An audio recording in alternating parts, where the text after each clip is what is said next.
Hello, everybody. Welcome back to the Thomas Galgani Show. I'm your host, Thomas Galgani, and today this is my brother, Steven, and we are back in the study. It's very fitting, very appropriate, because today we're going to be talking about podcasting, and I'm now past the 20 episode mark, so 20 and some change. Not exactly sure what number this is going to be, because I'm trying to do more shoots, ahead of time, and then throughout the week, just kind of start posting it, because I'm not able to film every day, but that's a topic for another time. Kind of related to this. Podcasting in general is something I've always thought is fun. It's really cool. And I consume a ton of hours just through podcasts, different sources, different outlets. I like to hear different sides. And yeah, so we're both new to this. I got you into it, I guess, because I think it was like number one or not the first one, but definitely within the first 5. You were one of my first guests, and we did that at my house, actually. Yeah. That was at like 6 a.m. I know, that was probably the earliest podcast ever. Yeah, I mean, I don't know about that. I'm sure people do them early, but yeah, what are your impressions so far? I mean, this is probably my 3rd or 4th one. Total. That's it? I think so. Okay. I mean, I like talking, so I enjoy doing it. I think the hardest thing is just trying to keep it into some kind of a structure to where it's actually enjoyable for people who don't know you or know me. I think it's all enjoyable. Everybody enjoys my episodes. Yeah. I'm just talking about my episodes, I don't know, yours are probably all spotless. That is a struggle with that. No, I'm just kidding. But no, that is I remember that was one of the first things you said earlier on, is that it's harder than you thought it would be, because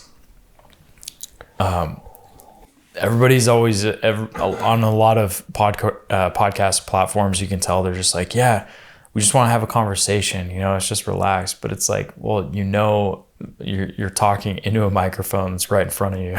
So we went with the concealed mics today. Yeah, I do like this a lot better. You do? Yeah. I think especially for this room setup. Yeah, because I know I like that when there's nothing in between us. It's kind of like you're kind of it's almost like you're entangled, kind of locked up, and there's something separating us. I feel like if there's entangled, yeah, no barriers. Yeah. And I know for filmmaking, as I've been learning, like documentary shoots and stuff like that, is like you always want to try to hide the mic, So that's why we got these, mics are on us today. But a lot of, maybe later on, we'll have mics where they're suspended or something like that, out of the view of the camera. And if I had to guess, it'll be interesting, as we're talking right now, it'll be interesting to hear if this sounds worse than the other mics that we're using. But anyways, that's like less exciting to talk about. But I just, because I like to have the good audio quality on the podcasts themselves, because it's like staying true to the actual format. I post these on YouTube, but they're not it's not a YouTube video, in my opinion, right? It's a podcast that's on YouTube. Yeah. And I really want these to be, relaxed, but I think one of the biggest changes that I'm going to be kind of applying is that we're going to probably prepare more, have more structured, as you were just mentioning, like, hey, we should have like maybe a bit of an outline with that. But I don't want it to be forced, contrived, any of the conversations.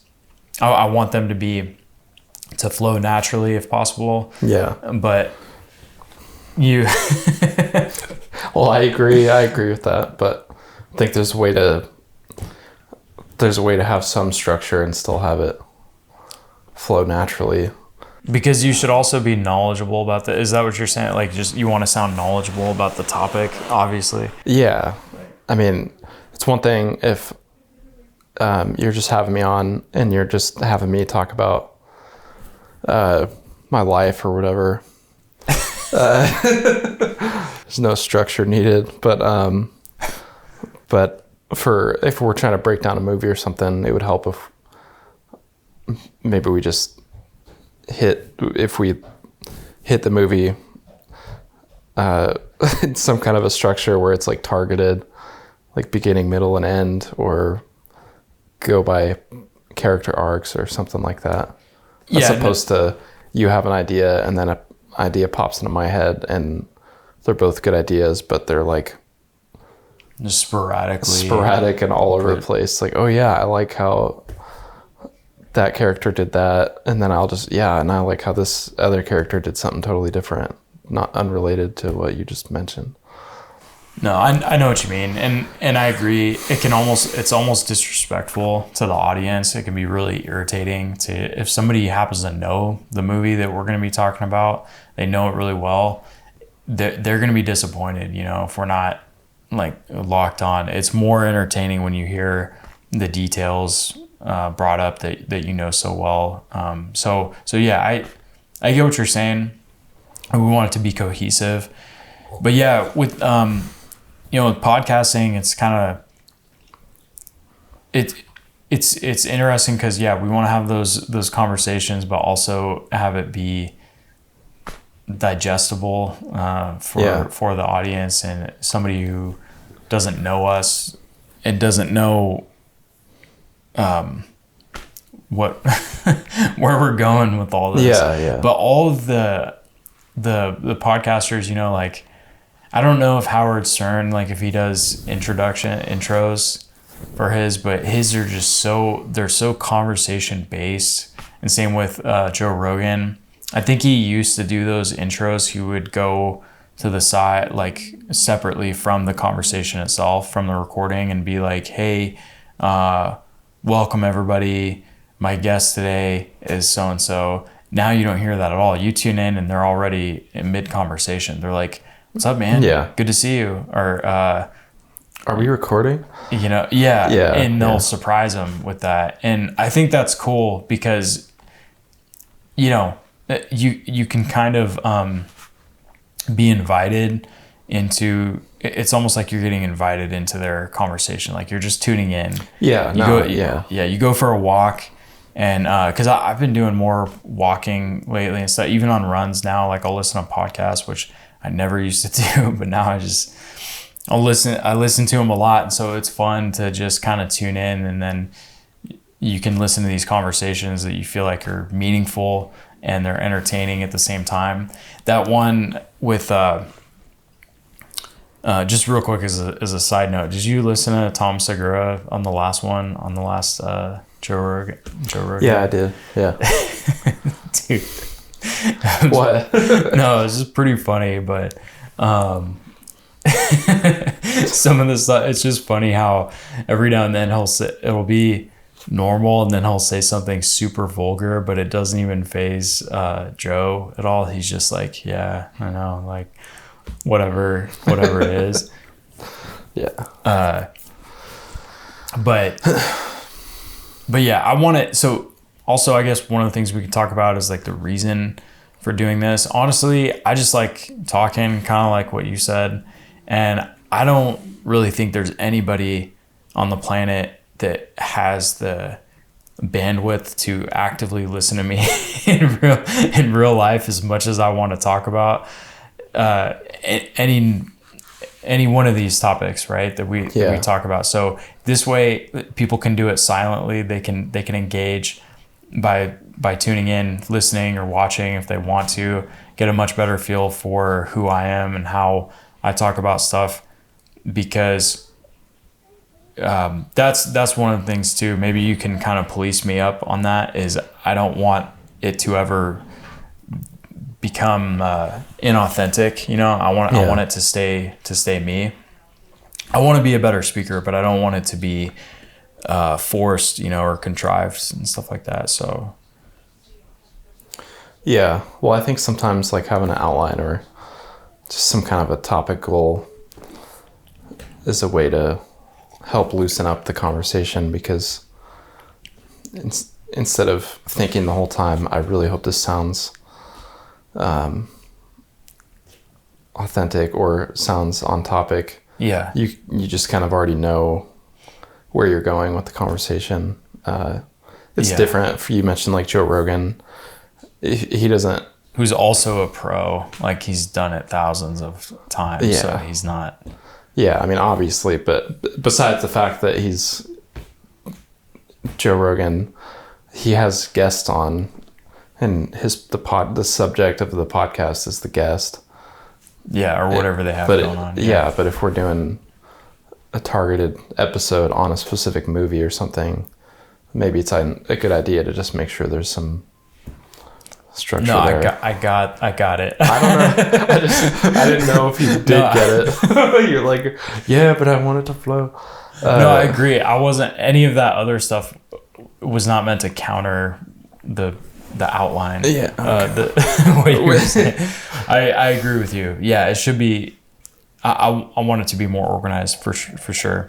And then, you know, if you guys have any questions, you know, you guys could submit some questions, and I'll start to answer questions. We should make up some. I'll make up. I know. Just questions. Be like, man, we had so many emails. Yeah. We had so many emails this week. Yeah. In 1 hour's time, I will get through as many as I can, and they're just all like made up, like the 20. And the names, the names of the people who submitted them can be characters from the last movie that we talked about, as like a little Easter egg to anybody who's actually listening or paying attention.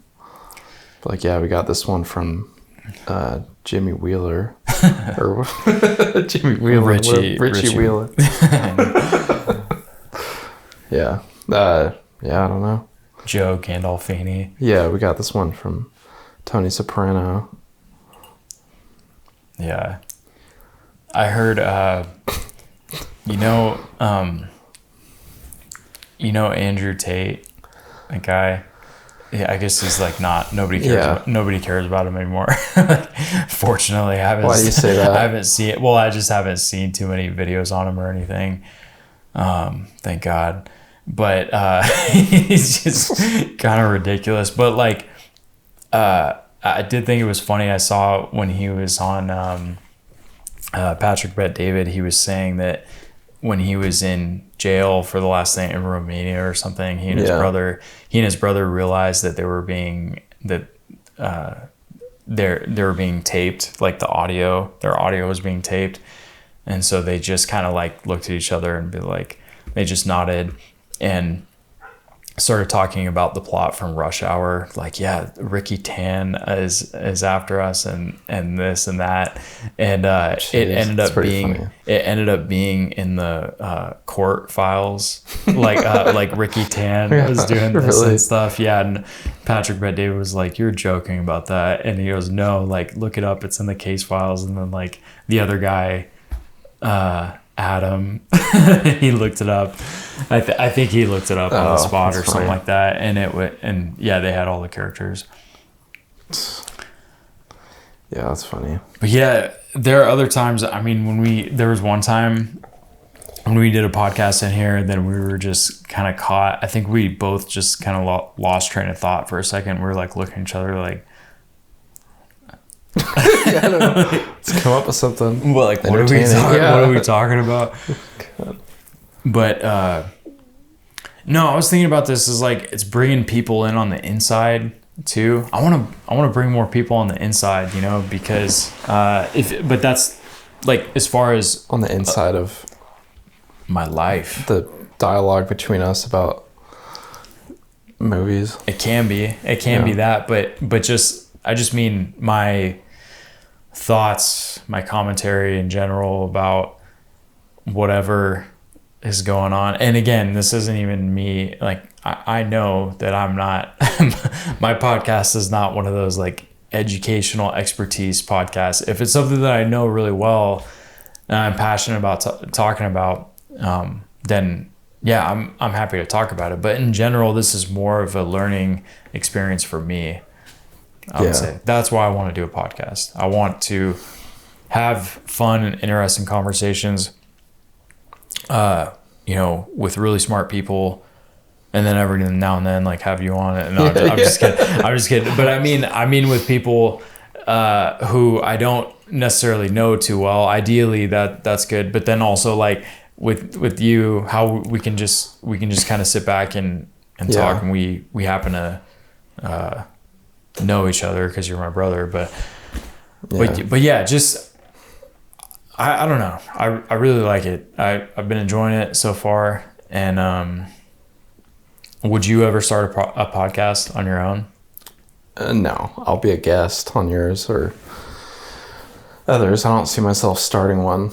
But what if you were able to take out all of the production hassle of the setup, the scheduling and stuff? If I didn't have to do anything, if all I had to do was show up and just start recording. Like somebody mics you up and then you host the show. So at the very at the most, maybe you have to do a little bit of research beforehand, but that's it. Like, would you? I mean, maybe. I don't know. I mean, yeah, I don't know. I think I'm a better guest than a host. Maybe. I mean, you could be. When I was watching my earlier episodes, it was pretty cringeworthy. I feel like I'm already a better speaker now than I was before. You don't think so? No, I'm not saying you're not. I'm just laughing at what you said. About the cringy or whatever. Yeah. I didn't even watch the whole thing. It was just like a couple parts, a couple exchanges back and forth, and I'm just like, my God. But I think that's normal. I've heard everybody say that too. It's like the sound of your voice. Mm-hmm. I don't know how much that is a technical thing, because I've heard some people say it's like, no, it's because it has nothing to do with how self-conscious you are or any of the psychological stuff. It's because literally the sound is different. When I hear myself talk, it's different than what you hear, because I'm the speaker. So my ears are never going to pick up the same sound that everybody else hears. So when I hear the recording of it, of course I don't like it, because it's foreign to me. I don't know that sound. Like, who is this person? Yeah. But that's one of the best pieces of training, because I want to start talking a lot more about language learning and stuff. And I think I told you that's one of the things. Yeah. But more from like an everyday person perspective. So no like specialists, as far as like we're not talking about like, okay, these hyper focused polyglots and stuff like that where like that's all they do. I know what a polyglot is because you told me, but what's a polyglot though? It's just somebody who knows. Got some music or some sound effects in the background. But a polyglot is somebody who knows multiple languages. Yeah. Yeah. So, but because I'm not a polyglot. I'm bilingual, right? But you need to know 3 or more to be a polyglot. Yes. Why is it a polyglot? Because polyglot, first thing I hear is like glutton, which makes me think of somebody who's too lazy to learn multiple languages. What's up with that? I don't know. I mean, poly means many, and I forget where the root of what glot is, but basically it's like like other words like polyamorous. Yeah. Have you ever met somebody that says they're polyamorous? No, but I don't ask people what their deal is. No, I mean, I don't ask either, but there are some people who talk about that's what they do. And, yeah, that's their thing. Even though I don't think I'd be shocked if there's a single documented case of that being successful for anybody. Like, and by success, obviously, I know relationships, all that stuff are subjective, but I just mean as far as like the primary relationships, whatever original relationships were there, if they don't come crumbling down, I'd be really surprised if. I don't know. Just because I don't believe we're wired that way, you know. Yeah, I don't think so. I think you're supposed to build on your relationships, and you know, if it's a romantic relationship, then you know, with one partner. That's what I think. Yeah. Really getting into it now. with the relationship stuff? No, just like serious topics. Oh no, I know. Yeah. But yeah, that only came up because I said polyamorous. But no, I was saying like, where I was going with the language stuff is just that I really want to attack it from the angle of that. If you approach it intentionally, then that's going to really benefit your life because of what it's done for me. I know that to be the case, and for everybody. And then a lot of people might say like, well, I was already forced to learn Spanish or French in high school. And then I know in college, that's one of the, you know, I forget what it's called. It's been a while, but before you start studying the classes for your major, what's that called again? Prerequisite? No, like the general ed, I think something like that, like general education, like I think that's what they call it, right? Yeah. Because for the first 2 years, it's just, that's one of the criticisms about like American education is that like you spend the first 2 years not even like studying that, but you're like, but that's not entirely true. You're getting ready for that and stuff. Yeah. But anyways, you have to have a foreign language component, so it's still required. But what I'm saying is I'm putting it more on the individual of like not any curriculum or requirement, but I mean as far as just an intentional approach to it. I think language learning should be driven, you know, from the individual and not by like a structured curriculum that forces stuff on you. Because, for example, if you have French class or Spanish, whatever it is, twice a week, and then you're expected to reach a certain proficiency, but you just, you know, let's say you spend one day doing your homework, kind of cramming for like an hour or two, and then you study for your tests, you do the 2 classes. To me, that's not a realistic approach. You're not going to make any progress that way.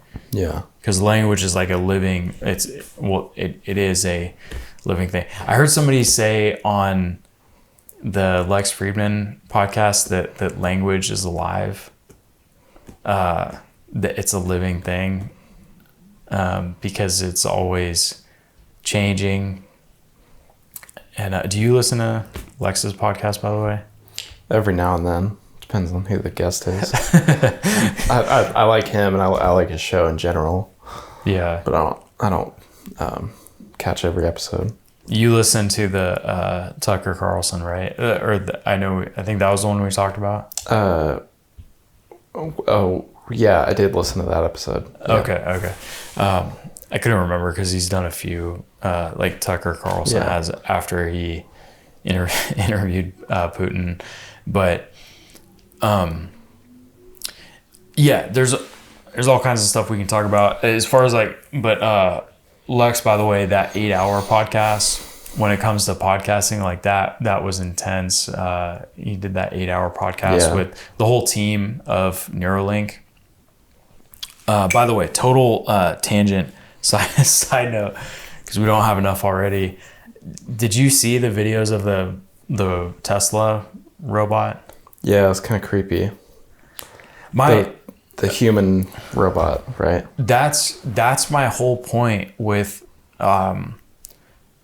that blog that I wrote on news, or it was a newsletter, but it's also a blog on why I want to go back to teaching and why I think more people should focus on language learning again, is because it's stuff like that. The robot, that comes out, or, AI in general, people think they don't need to learn anything, or like, like everything's translated, or the software is so good, it's going to be just seamless. And because I think a lot of people see language as it's too rudimentary. It's like, no, I have real stuff to focus on. I don't need to like spend time like learning the alphabet of another language that I'm never going to use for my job. Yeah. It's like, no, I hear that. I understand that perspective, but taking a fundamental approach or an intentional approach to the fundamentals can kind of lead to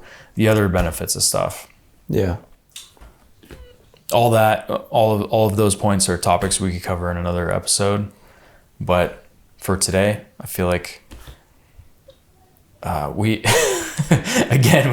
jumped around a lot in this episode. But basically, I feel like the conclusion is just I want it to be dynamic. I want to have these open conversations. Today was mostly me talking, so next episode we'll get to hear more from Steve. Yeah, sounds good. All right, man. Any final comments on podcasting? No, just I enjoy it so far. You do? My few episodes, yeah. All right. Well, let's do some more. Yeah, sounds good.